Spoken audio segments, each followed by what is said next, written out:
आज के एपिसोड तू जूलियट जट दी की शुरुआत हीर से होती है जो नवाब को याद कर रही होती है और उधर नवाब भी जूलियट यानी हीर के बारे में सोच रहा होता है। हीर नवाब को कॉल करके जेल से निकलने में मदद करने के लिए शुक्रिया कहती है तो नवाब कहता है कि उसे पता था अर्जुन कुछ नहीं कर पाएगा इसलिए उसे ही मदद करनी पड़ी। अगले दिन हीर नाश्ते के लिए डाइनिंग टेबल पर आई तो गुलाब ने कहा कि हमारे पास एक्स्ट्रा कुर्सी नहीं है तो हीर ने खुद एक कुर्सी खींचकर लाई और बैठ गई और बोली कि आप भूल गई कि आपके बेटे नवाब की बारात आप ही मेरे घर लेकर आई थी और मैं इस घर की ऑफिशियल बहू हूँ। फिर उसने गुलाब से कहा कि अपने बेटे को वापस बुलाओ और जब वह कह दे कि उसे मेरे साथ नहीं रहना तो मैं खुद चली जाऊंगी। गुलाब उठ गई और बोली कि तुम मेरे लिए हमेशा एक्स्ट्रा रहोगी और उसके साथ नहीं बैठ सकती। हीर घर से निकलने लगी थी तभी अनमोल आई और उसे कैंटीन में कुछ खाने के लिए पैसे दिए। हीर ने पूछा क्या तुमने मुझे माफ कर दिया तो अनमोल ने कहा हाँ और बोली कि मुझे पता है तुम बहुत अच्छी हो लेकिन वह किसी की लाइफ में क्या अच्छा है ये डिसाइड नहीं कर सकती और दोनों वापस अंदर चली गईं।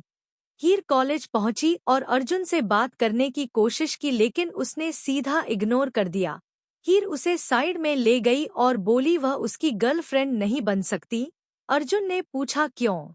क्या इसलिए कि मैं मिडिल क्लास फैमिली से आता हूँ? हीर ने कहा नहीं वजह पर्सनल है। फिर पूछा क्या तुम मेरे दोस्त बने रहोगे और बोली कि वह उसके जवाब का इंतजार करेगी। हीर जा रही थी तभी उसने देखा कि नवाब छुपकर उनकी बात सुन रहा था। उसने पूछा क्या कर रहे थे तो गलती से नवाब ने हाँ कह दिया कि वह सुन रहा था। फिर बोला कि उसे पता था हीर हाँ बोलेगी तो फिर उसने अर्जुन को क्यों ठुकराया। हीर ने कहा इससे उसे कोई मतलब नहीं।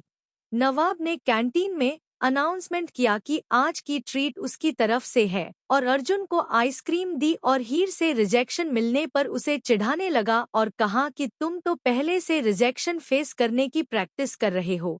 नवाब ने कहा कि उसकी एक गर्लफ्रेंड है तभी टीना ने सुन लिया और चली गई। अर्जुन ने चुटकी ली और बोला जाकर उसे मना लो नहीं तो वह अपने पापा से शिकायत कर देगी।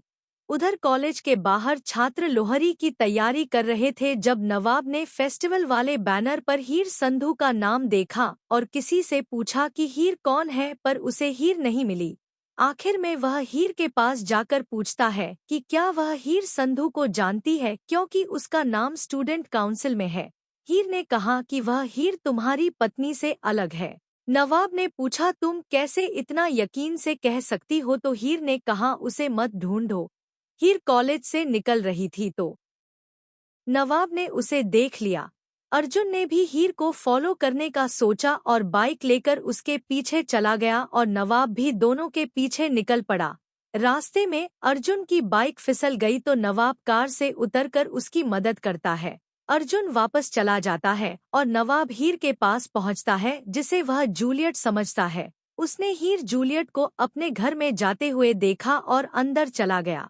हीर लोहरी के लिए तैयार हो रही होती है तभी अनमोल कमरे में आकर उसे तैयार कराने लगती है और नवाब सोचता है कि वह उसे बाद में कॉलेज में देख लेगा। कॉलेज में लोहरी फेस्टिवल के बीच अर्जुन फिर पूछता है कि वह उसकी गर्लफ्रेंड क्यों नहीं बन सकती तो हीर कहती है वजह पर्सनल है और वह शेयर नहीं कर सकती। पवित्र अग्नि की वजह से हीर को घुटन होने लगती है और वह दुपट्टे से अपना चेहरा ढक लेती है। नवाब ने वही ड्रेस देखी और हीर को अग्नि के फेरे लेते देखा और उसके पीछे चल पड़ा। हीर इलेक्ट्रिक वायर पर पैर रखने वाली थी तभी नवाब ने उसे बचाया और उसका चेहरा देखा और बोला अब मुझे पता चल गया कि तुम कौन हो और मुझे तुम्हें बहुत पहले ढूंढ लेना चाहिए था। उसने दुपट्टे से उसका चेहरा हटाया तो हीर उसके सुनकर हैरान रह गई।